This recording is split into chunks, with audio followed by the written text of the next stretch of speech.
Perkenalkan, nama saya Siti Hasanah, NPM 1911010444, kelas C, Prodi Pendidikan Agama Islam, semester 4. Baik, di sini saya akan menjelaskan mengenai e-learning.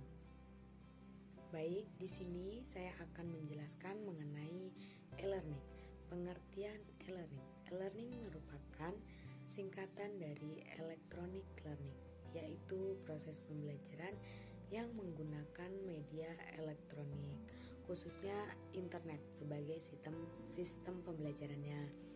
E-learning merupakan dasar dan konsekuensi dari perkembangan teknologi informasi dan komunikasi atau disingkat TIP.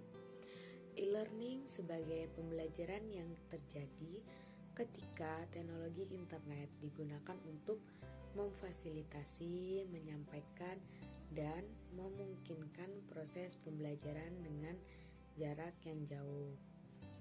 Definisi lainnya yaitu e-learning merupakan pembelajaran pada program pendidikan atau pelatihan melalui sarana elektronik. Dalam prakteknya, e-learning membutuhkan teknologi pendukung, yaitu media elektronik. Contohnya komputer, smartphone, telepon seluler, radio, TV interaktif, film, video, OHP, slide, LCD proyektor, tab, dan teknologi internet lainnya. E-learning merupakan perpaduan antara computer-based learning atau biasa disebut dengan pembelajaran yang sepenuhnya menggunakan komputer dan online learning termasuk web-based learning di dalamnya. Jadi, web-based learning ini merupakan penerapan dari e-learning itu sendiri. E-learning merupakan segala kegiatan komunikasi dan kegiatan pelatihan yang menggunakan elektronik. Selain itu, e-learning juga menggunakan teknologi internet.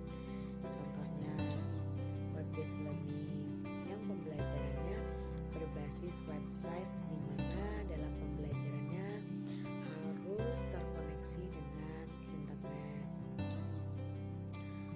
Pembelajaran dikatakan berbasis website jika dalam pembelajaran memanfaatkan teknologi internet dan jika proses belajar tersebut dirasa terjadi.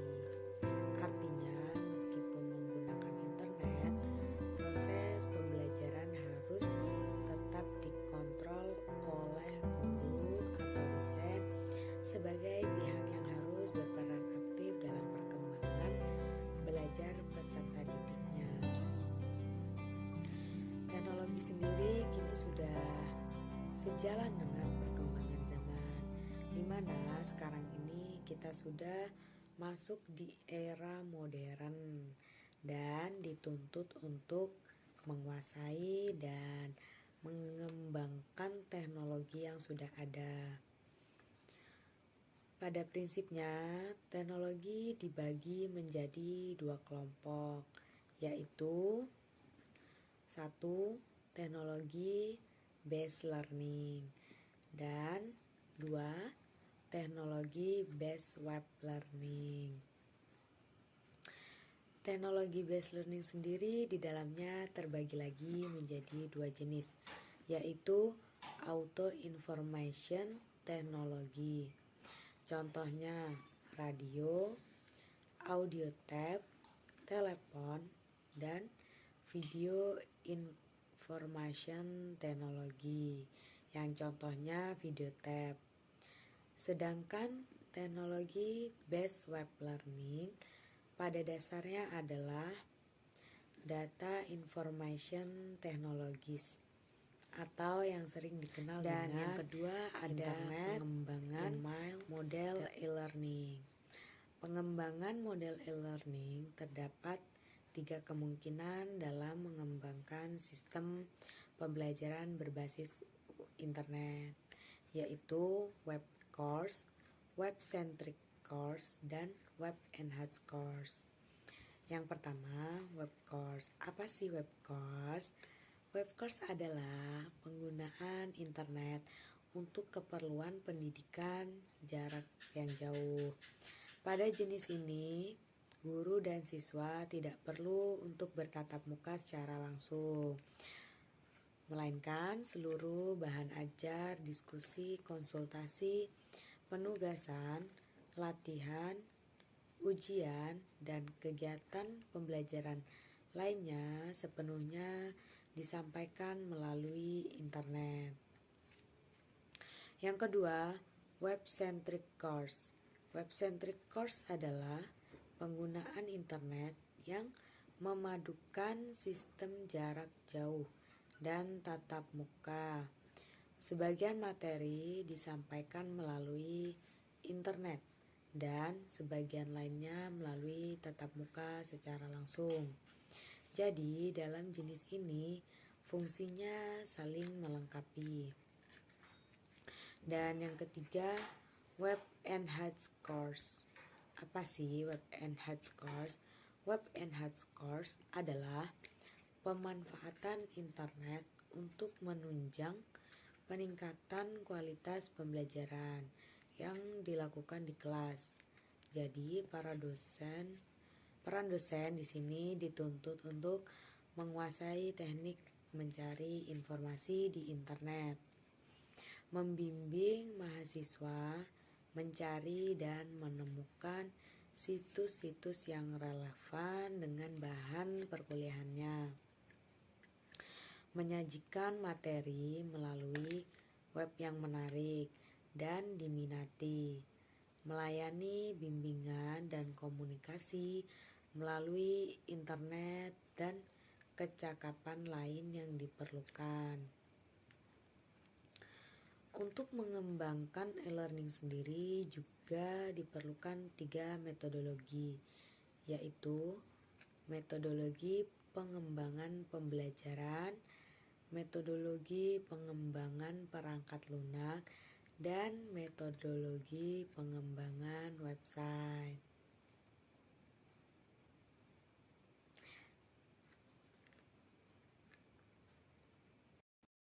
Selanjutnya ada kelebihan dan kekurangan dalam menerapkan e-learning. Era digital seperti sekarang ini telah membawa dampak yang cukup besar dalam kehidupan masyarakat.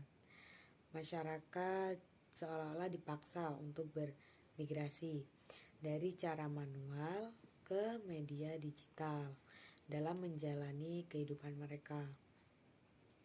Salah satu contohnya adalah dalam sektor pendidikan. Pembelajaran berbasis digital atau lebih dikenal dengan e-learning semakin banyak dimanfaatkan oleh masyarakat.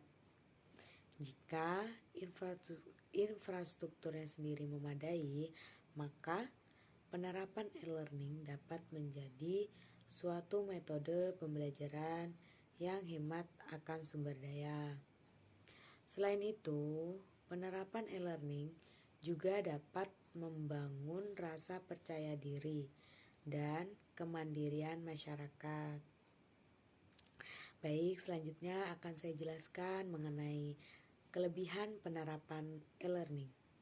Yang pertama, e-learning dapat diakses dengan mudah karena cukup menggunakan smartphone atau perangkat teknologi lain seperti laptop yang sudah terhubung dengan internet. Kita sudah dapat mengakses materi yang ingin kita pelajari.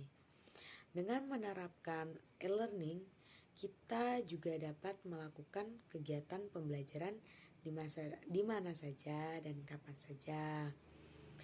Dan yang kedua, biaya lebih terjangkau. Mengapa demikian? Ya, karena kita semua ingin menambah ilmu pengetahuan tanpa adanya kendala keuangan. Dengan hanya bermodalkan paket data internet, Anda sudah dapat mengakses berbagai materi pembelajaran tanpa khawatir ketinggalan pelajaran apabila tidak hadir dalam kelas. Namun disarankan juga mendaftar member dalam e-learning karena biaya member biasanya lebih murah dibandingkan mengikuti les atau kursus di lembaga pembelajaran lainnya. Dan yang ketiga, waktu belajar lebih fleksibel. Karena kebanyakan orang yang ingin belajar lagi tidak memiliki waktu yang cukup. Salah satu alasannya karena waktunya sudah digunakan untuk bekerja. Pembelajaran berbasis digital atau e-learning ini adalah solusinya. Waktu untuk belajar bisa dilakukan kapan saja tanpa terikat dengan jam belajar. Dan yang keempat, wawasan yang luas. Ya, kenapa begitu? Karena dengan menerapkan e-learning ini, kita juga dapat menemukan banyak hal. Tadinya belum tahu, sekarang tahu. Hal ini disebabkan beberapa materi pelajaran yang tersedia pada e-learning belum tersedia dalam media cetak seperti buku yang sering digunakan dalam metode belajar mengajar konvensional. Berbeda dengan pembelajaran melalui tatap muka yang dilakukan dengan membaca buku. Dan selanjutnya akan saya jelaskan mengenai kekurangan penerapan e-learning. Baik, yang pertama, keterbatasan akses internet. Ya, ini salah satu kekurangan metode pembelajaran e-learning. Terbatasnya akses internet. Jika kita berada di daerah yang tidak mendapatkan jangkauan internet tidak stabil, maka akan sulit bagi kita untuk mengakses layanan e-learning. Hal ini tentunya masih banyak terjadi di Indonesia, mengingat beberapa daerah yang tertinggal, terdepan, dan terluar masih belum terjangkau akses internetnya. Selain itu, harga pemakaian data internet juga masih dirasa cukup mahal untuk beberapa kalangan. Hal ini menyebabkan kemampuan untuk memanfaatkan e-learning masih dianggap sebagai suatu keistimewaan.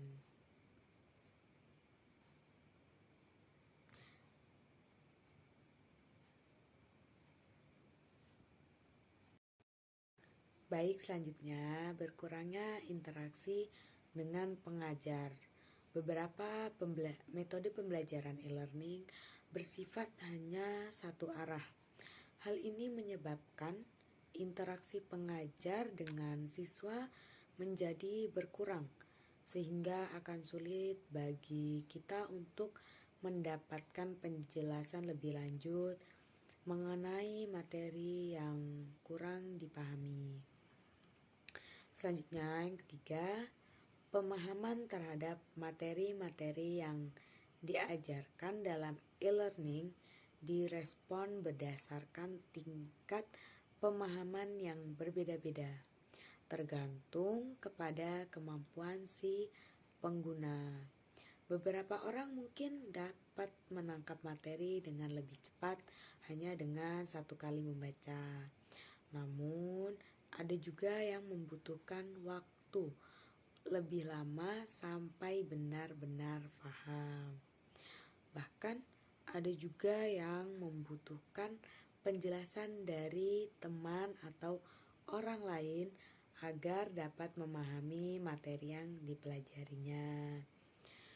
Baik, yang Terakhir, minimnya pengawasan dalam belajar. Kurangnya pengawasan dalam melakukan pembelajaran secara daring membuat pengguna e-learning kadang kehilangan fokusnya.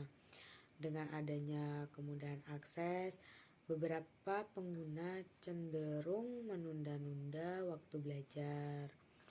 Hal ini menyebabkan perlunya kesadaran diri sendiri agar proses belajar dengan metode daring menjadi terarah dan mencapai tujuan.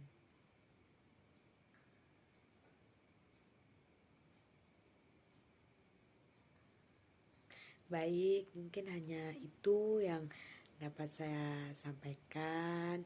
Semoga Anda semua dapat memahaminya. Bila ada salah kata, saya mohon maaf. Kurang lebihnya, saya mohon maaf.